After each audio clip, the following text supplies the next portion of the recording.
This is Nancy Shah, Assistant Professor in the Department of Pharmacology from NJ Institute of Pharmacy.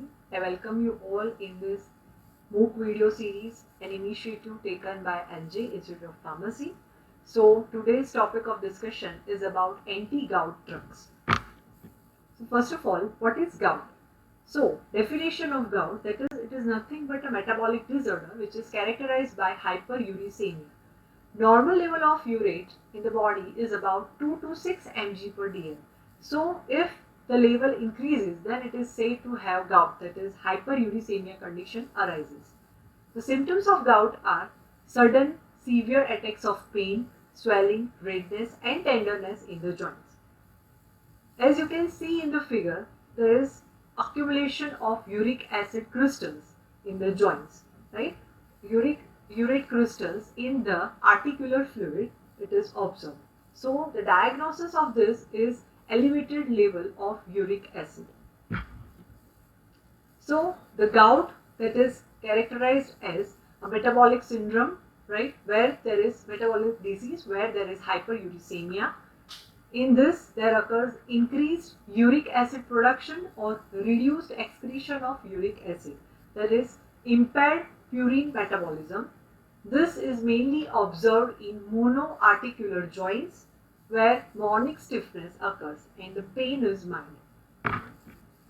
The classification for anti-gout drugs are: first, that is drugs used in acute gout, that is NSAIDs, naproxen, piroxicam, diclofenac, indomethacin or ipratropium, then colchicine, corticosteroids. Corticosteroids, it is given in two forms, that is as intra-articular injection and systemic injection.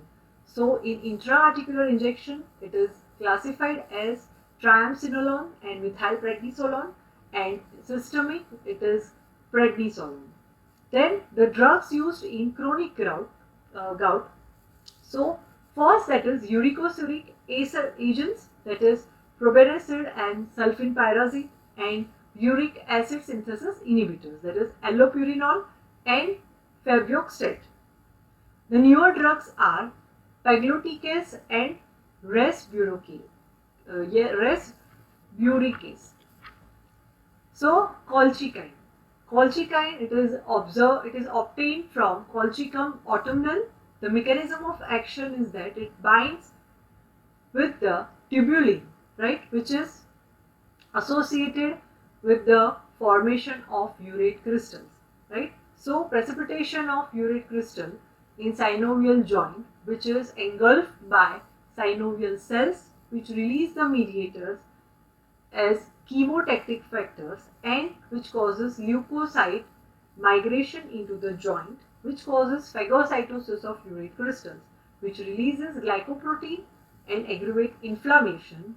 Inflammation, it causes two things, that is first, it is lactic acid production, which causes acidic pH and which precipitate more urate crystals, and second, that is releasing lysosomal enzymes, which causes joint destruction.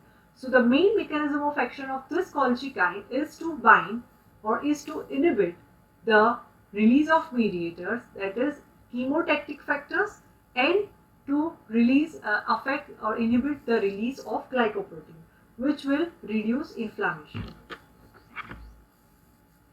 The adverse effect of this is, at higher doses, it causes abdominal pain, cramps, diarrhea, nausea, vomiting. And the rare adverse effect observed is neuropathy, myopathy, bone marrow suppression. Colchicine, it is contraindicated in patients with renal or hepatic failure. Colchicine is metabolized by CYP3A4. So in combination with strong CYP inhibitor, dose must be altered. Next, that is corticosteroids. So the mechanism of action of corticosteroid is that it inhibits the phospholipase enzyme and has potent anti-inflammatory effect. It is given as intra-articular injection of steroids. Right? Systemic steroids, they are highly effective, but they are rarely needed. It is reserved for patients with history of renal failure or history of peptic ulcer bleeding, in whom NSAIDs are contraindicated. Systemic steroid, they have the side effects like GI disturbances, glucose intolerance with short-term use, and some others which are not significant. The single dose of prednisolone, that is 40 to 60 mg, is given followed by tapering over few weeks. Next, that is probenecid. So the mechanism of action is that it completely blocks active transport of organic acids by organic anion transporting polypeptide, that is OATP, at all sites. That in renal tubules being the most prominent, so it inhibits the reabsorption of uric acid. It is used in chronic gout. It prolongs the ampicillin action by enhancing their blood level. The adverse effect of probenecid is dyspepsia, rashes, hypersensitivity reactions. So it is used in caution in peptic ulcer patients. The next, that is sulfenpyrazone. The mechanism of action is that it inhibits the reabsorption of uric acid from tubule, and so now it is withdrawn from the market due to gastric irritation as a side effect. The next, that is allopurinol. Allopurinol, it is hypoxanthine analog. The mechanism of action is that it inhibits the xanthine oxidase enzyme, right, which is associated with the formation of uric acid. So as you can see in the figure, right, from AMP, in the presence of nucleoside, it forms adenosine. Then from adenosine, in the presence of adenosine deaminase, it forms inosine. Then in the presence of nucleosidase, it forms hypoxanthine. Then hypoxanthine, in the presence of xanthine oxidase, it forms xanthine and uric acid. So allopurinol, it inhibits this xanthine oxidase. Allopurinol is metabolized to its active metabolite alloxanthine, which is having longer half-life as compared to allopurinol, which is having a half-life of 2 hours, whereas alloxanthine, it is having the half-life of about 24 hours. Allopurinol, it is used in chronic gout, secondary hyperuricemia. The adverse effects are skin rash, GI upset, hepatotoxicity, fever, severe hypersensitivity syndrome, xanthine stones. The caution in the use of allopurinol is that it should not be started during acute attack of gout. It is only used, or it is reserved for chronic gout. It is contraindicated during pregnancy. The next is febuxostat. So it is non-purine xanthine oxidase inhibitor. The mechanism is xanthine oxidase inhibitor, right? The adverse effect is nausea, arthralgia, skin rash. It is hepatotoxic. Liver function need to be monitored during its therapy, and it is indicated for those patients who are intolerant to allopurinol. And it is not used in malignancy-related hyperuricemia. The next classification, the next drug, that is pegloticase. Pegloticase and resveratrolcase, they have the same mechanism of action.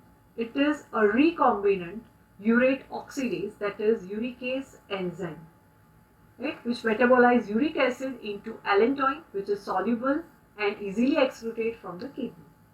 The adverse effect is it causes nausea, vomiting, sore throat. Now this pegloticase, it is indicated for preventing chemotherapy-induced hyperuricemia. It is available in intravenous infusion only. These are the frequently asked questions, that is classify various anti-gout drugs and explain the mechanism of action of allopurinol. Write its adverse effects, uses and contraindications. These are the references from which this topic is being taken. So, for more such videos, please like, share and subscribe our official YouTube channel Pharma Ignite. Please press bell icon for more such notifications. Thank you.